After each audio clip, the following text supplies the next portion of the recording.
पांडे। आप देख रहे हैं श्री नारद मीडिया का यूट्यूब चैनल। जैसा कि आप जानते हैं 9 अगस्त से हम लोगों ने एक नया राष्ट्रीय आंदोलन पर एक नई सीरीज शुरू की है। आज उसी कड़ी में हम आगे बढ़ते हैं। आज 10 अगस्त है, यानी 10 अगस्त 1942 की वो घटनाएं जो जिले को प्रभावित की हैं और साथ ही वो घटनाएं जिनकी पृष्ठभूमि ने जिले को प्रभावित किया है। इन सभी विषयों पर बात करने के लिए हमारे साथ जिले के वरीय पत्रकार डॉक्टर अशोक प्रियंवद, साथ ही आप इतिहासकार हैं, इतिहास में आपकी काफी अभिरुचि है, साथ ही सारण प्रमंडल का इतिहास और सारण प्रमंडल का गजेटियर, सिवान की गजेटियर और सिवान के इतिहास में आपका एकाधिकार है। तो आइए हम उनसे जानते हैं कि 10 अगस्त की जो घटना है उसकी पृष्ठभूमि सिवान में कैसे तैयार हो रही थी। सर धन्यवाद राजेश जी, साथ ही नारद मीडिया के सभी दर्शकों श्रोताओं नमस्कार। राष्ट्रीय आंदोलन के सीरीज के दूसरे दिन आज हम लोग चर्चा करने वाले हैं। राजेश जी ने ये बताया कि 1942 की जो अगस्त क्रांति हुई उसकी पृष्ठभूमि सिवान में कैसे तैयार होती है। यह कोई आकस्मिक घटना नहीं थी कि एकाएक सोए से जगे लोग और क्रांति में कूद गए। ऐसा होता नहीं है देश के इतिहास में। वस्तुतः कई दशकों के प्रयास के बाद राष्ट्रीय फलक पर यह आंदोलन उभरा था। हम यहाँ ध्यान दिलाना चाहेंगे आप सबको कि सिवान की भागीदारी इससे पूर्व हुए नमक सत्याग्रह आंदोलन जो 1903 में 30 में महत्वपूर्ण घटनाक्रम आंदोलन की श्रृंखला में था। बहुत सबल सशक्त भागीदारी हुई थी। वह दिखता है कि यह पहला मास मूवमेंट था। जिला के स्तर पर सभी 10 थाना क्षेत्रों में नमक बनाए गए थे। इसके विरुद्ध गिरफ्तारियां हुई थी, लोग जेल गए थे, जगह जगह जुलूस, धरना और प्रदर्शन हुए थे। उसमें से बहुत सारे नेतृत्व ऐसे उभरे थे जो आगे के दशकों के लिए आंदोलन के मुख्य सूत्रधार बने। पूरे सारण प्रमंडल में हम देखते हैं कि गोपालगंज में हजियापुर एक केंद्र बनकर 1930 में उभरा था। सारण में बरेजा का नाम आता है। नमक सत्याग्रह का महत्वपूर्ण केंद्र था। उसी तरह सिवान में गोरियाकुटी इस सत्याग्रह का महत्वपूर्ण केंद्र था। महाराजगंज, दरौली। 7 अप्रैल 1930 से सिवान का दिन तय हुआ कि इस दिन नमक सत्याग्रह आरंभ होना है और इसकी पूरी तैयारी पूरे थाना क्षेत्रों में 10 थाना क्षेत्रों में कर ली गई थी।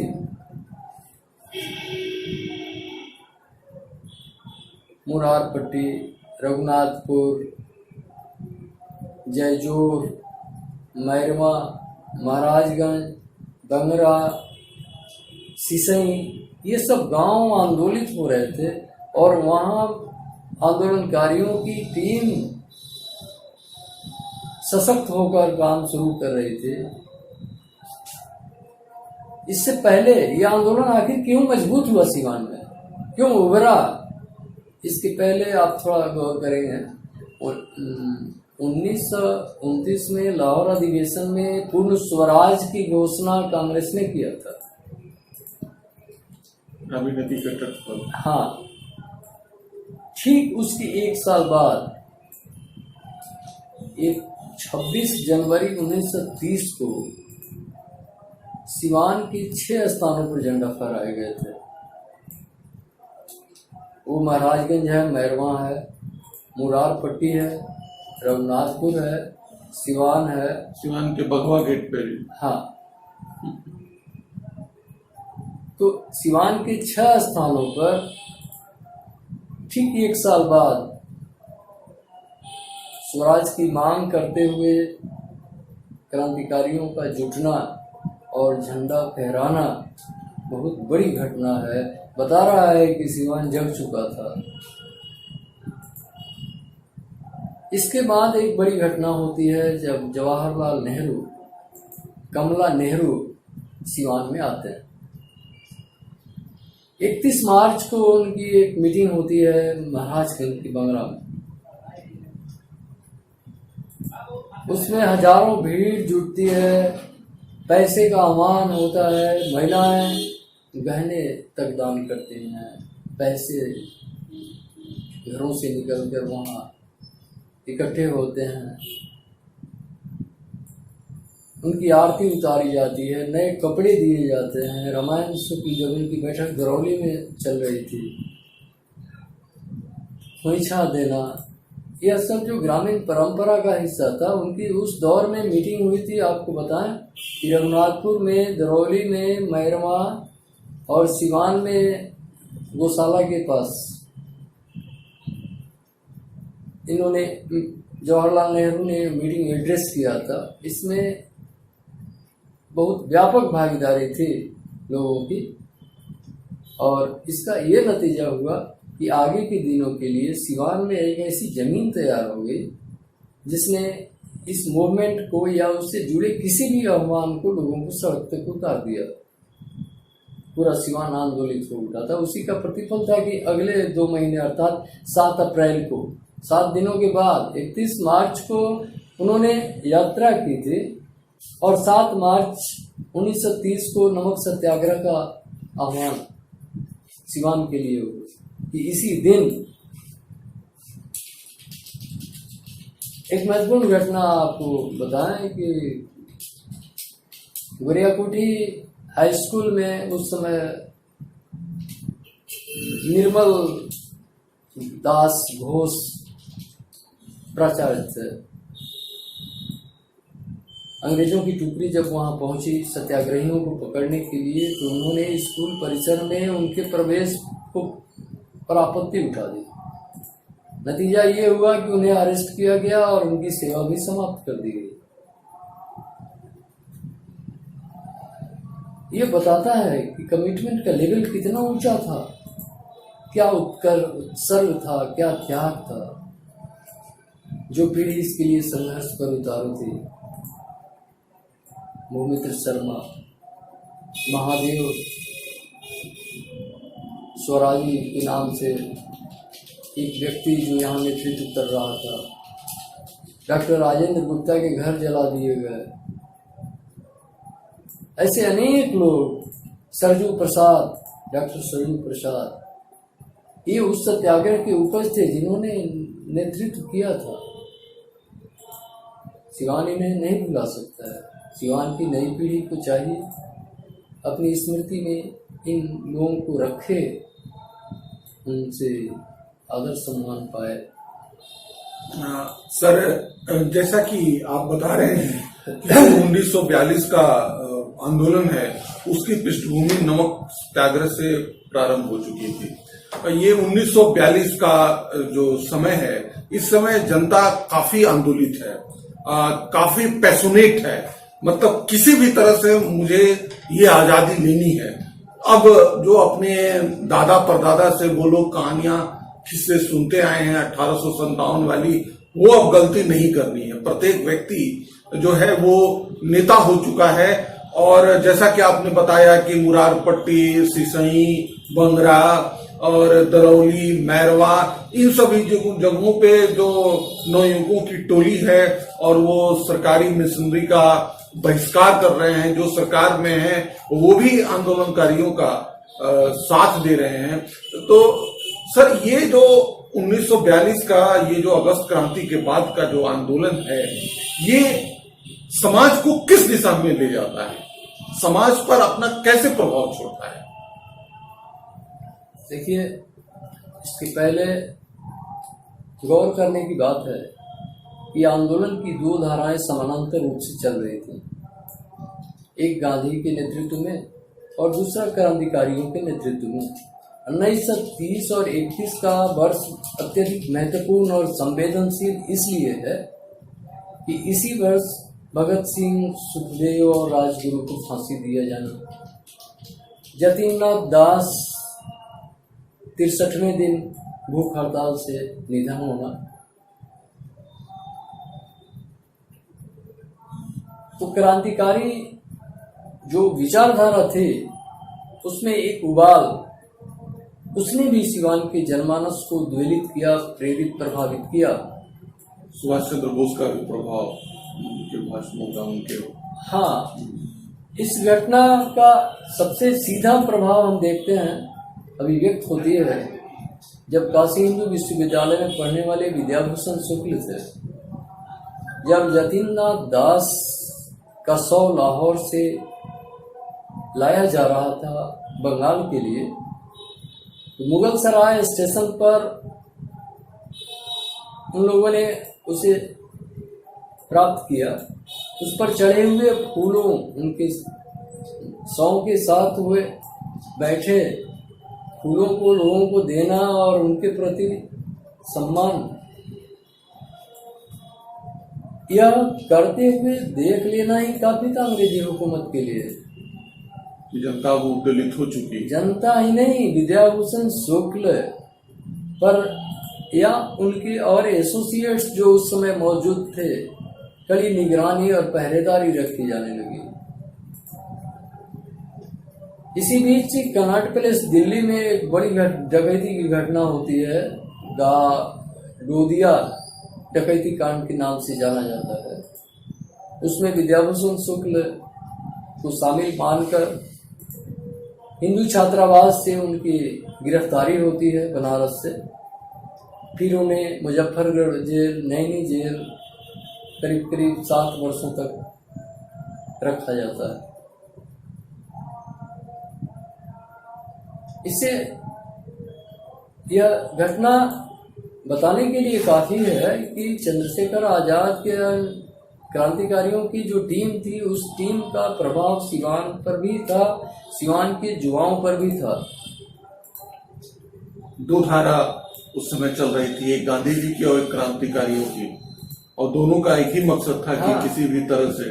अब उसका प्रभाव देखें आप, बांके बिहारी मिश्र को जानते हैं, डीएवी महाविद्यालय के जो प्राचार्य और विद्वान और भागलपुर विश्वविद्यालय के कुलपति से जिन्होंने अवकाश ग्रहण किया था, अंतर्राष्ट्रीय स्तर के इतिहास के विद्वान थे।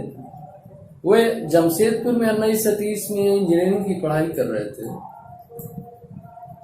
लेकिन जो क्रांतिकारियों की फांसी हुई, उस फांसी की पीड़ा और संवेदना को बर्दाश्त नहीं कर सके और उन्होंने पढ़ाई छोड़ दी। उनकी दशा मुड़ गई वहां से।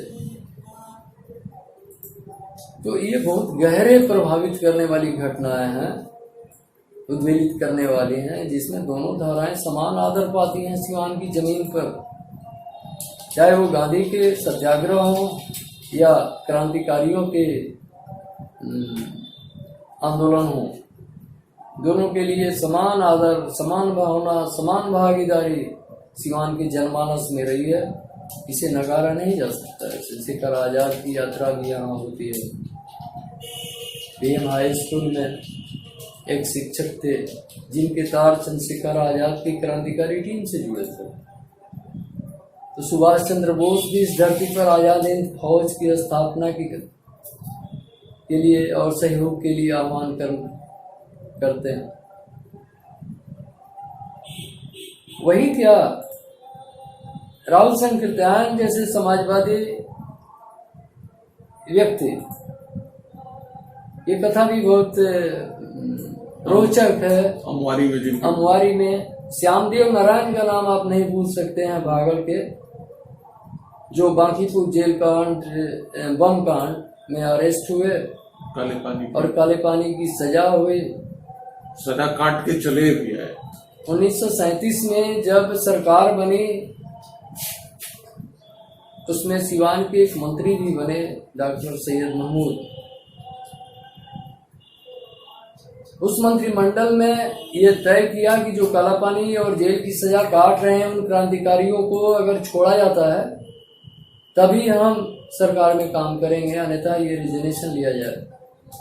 इस दबाव में सरकार ने इन लोगों को रिहा किया 1937 में, जो जेल में बंद थे क्रांतिकारी या आंदोलनरत थे।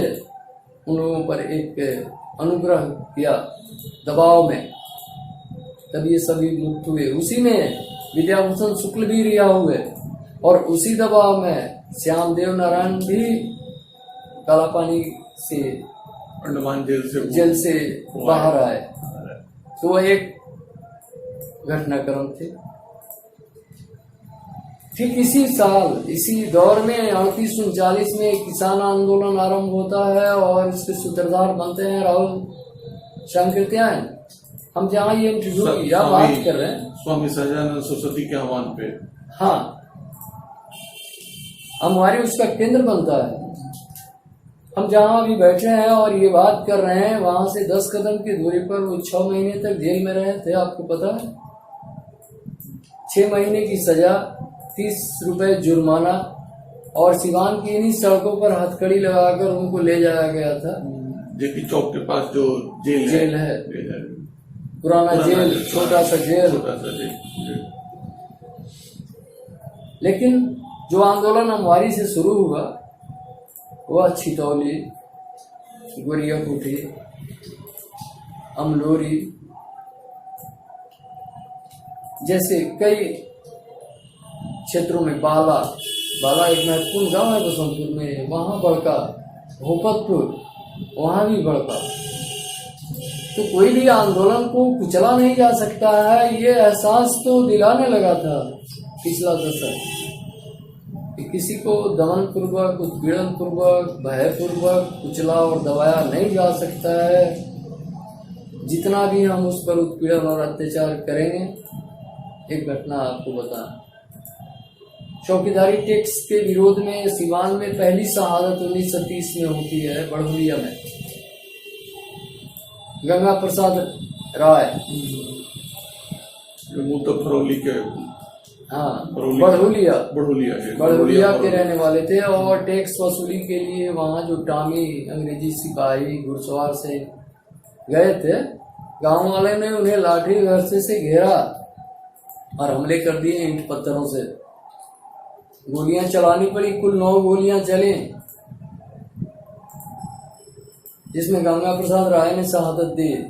वे थे पहले शहीद, सिवान के राष्ट्रीय आंदोलन के पहले शहीद के रूप में उनका नाम अंकित है, जो चौकीदारी टैक्स के विरोध में खड़े हुए। फिर तो आंदोलन फैलता गया, जगह जगह इस टैक्स के विरुद्ध लोग ऐसे इकट्ठे होते गए, आक्रोश बढ़ता गया। ये सब कहानियां हैं, बहुत इंटरेस्टिंग है, आप सुने। सर, जैसा कि ये सारण प्रमंडल जो अपना है, ये चारों तरफ से, लगभग 3 तरफ से, तो आप सही कहें तो ये नदियों से घिरा क्षेत्र है। और जो एक तरफ गंडक नदी है, एक तरफ घाघरा सरयू नदी है, एक तरफ जो है बूढ़ी गंडक नदी है।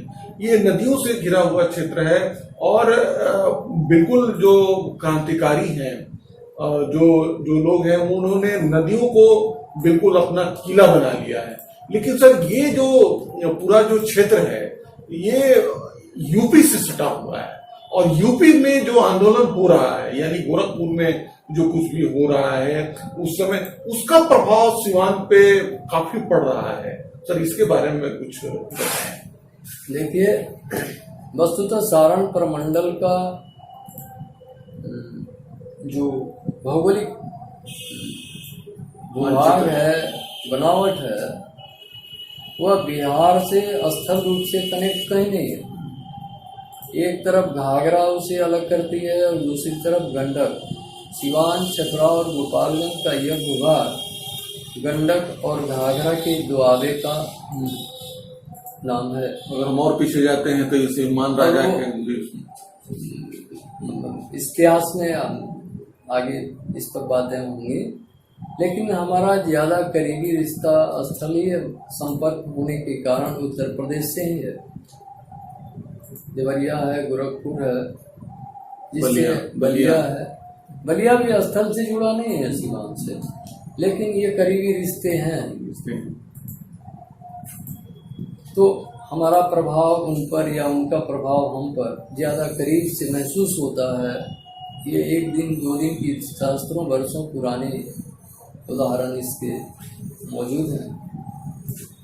तो जो भी आंदोलन स्पंदन अगर गोरखपुर में या बलिया में महसूस होता है, तो उसका कोलाहल सिवान में सबसे पहले महसूस किया जाएगा। सबसे पहले सिवान स्पंदित होगा। भाषाई दृष्टि से भी हमारा जुड़ाव भोजपुरी से है, तो आरा, बलिया और भोजपुर का ये छपरा का क्षेत्र, सारण का क्षेत्र, पूर्वांचल के क्षेत्र से ये अलग पहचान रखता है सदियों से। जो माइग्रेशन की गति है वो भी बताती है कि ये सारे एक ही मूल्य, एक ही संस्कार, एक ही विचारों से लैस रहे। तो वीर कुंवर सिंह अगर क्रांति करते हैं जगदीशपुर में, तो उस क्रांति की आग सारण में भी महसूस की जाती है। शाही जी के बात हाँ, बिल्कुल। बहादुर, फतेह बहादुर शाही या गोरखपुर से एक फौज चलती है उनको दबाने के लिए।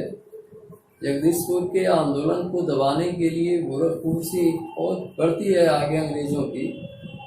वहां तक पहुंचने से पहले उसको कई संघर्ष झेलने पड़ते हैं। ये संघर्ष किसने किया? गाजीपुर ने किया, बलिया ने किया, सियारन ने किया, जो बीच में उनके जगदीशपुर को प्रोटेक्शन देने के लिए। तो ये एक लंबी दास्तान है, ये जुड़ाव है और आंतरिक और मनोवैज्ञानिक जुड़ाव है। धन्यवाद सर, आपने इतनी अच्छी जानकारी दी। 11 अगस्त को फिर हम नए विषय को लेकर, क्रांतिकारी जो हमारे यहाँ के सिवान जिले के जो कई क्रांतिकारी शहीद हुए हैं, और सबसे बढ़ के जीरादेई के पास नरीनपुर के उमाकांत सिंह का कल शहीदी दिवस है, यानी 11 अगस्त 1942 को पटना के सेक्रेटारिएट पर गोली का शिकार हुए थे। उसके बारे में हम लोग विस्तार से चर्चा करेंगे। सर, आपने इतना विस्तार से बताया, इसके लिए धन्यवाद।